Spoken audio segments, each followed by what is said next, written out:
বাংলাদেশের রাজনৈতিক প্রেক্ষাপট বদলে দিয়েছে জুলাইয়ের গণ অভ্যুত্থান। সেই আন্দোলনের সামনের সারির নেতারা এবার রাজনীতির মাঠে নতুন দল জাতীয় নাগরিক পার্টি এনসিপি নিয়ে হাজির হয়েছেন।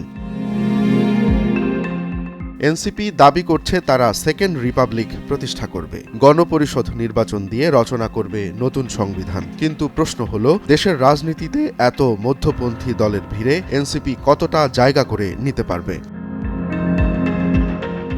এনসিপির আত্মপ্রকাশ হয়েছে জুলাই বিপ্লবের ছাত্রনেতাদের হাত ধরে। দলটির আহ্বায়ক নির্বাচিত হয়েছেন নাহিদ ইসলাম আর সদস্য সচিব আক্তার হোসেন। তবে আন্দোলনের দুই প্রধান মুখ আসিফ মাহমুদ ও মাহফুজ আলম এখনও অন্তর্বর্তীকালীন সরকারের অংশ হিসেবে রয়ে গেছেন। এতে দলটির রাজনৈতিক অবস্থান নিয়েও প্রশ্ন উঠেছে সর্বমহলে।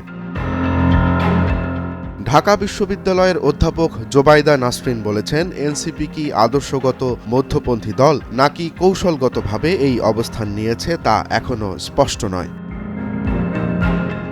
তবে এনসিপির ঘোষণায় চমক এনেছে তাদের বহুতত্ত্ববাদী সমাজের প্রতিশ্রুতি। যদিও ঘোষিত কমিটিতে জাতিগত ও ধর্মীয় সংখ্যালঘুদের উপস্থিতি নিয়ে সমালোচনাও রয়েছে।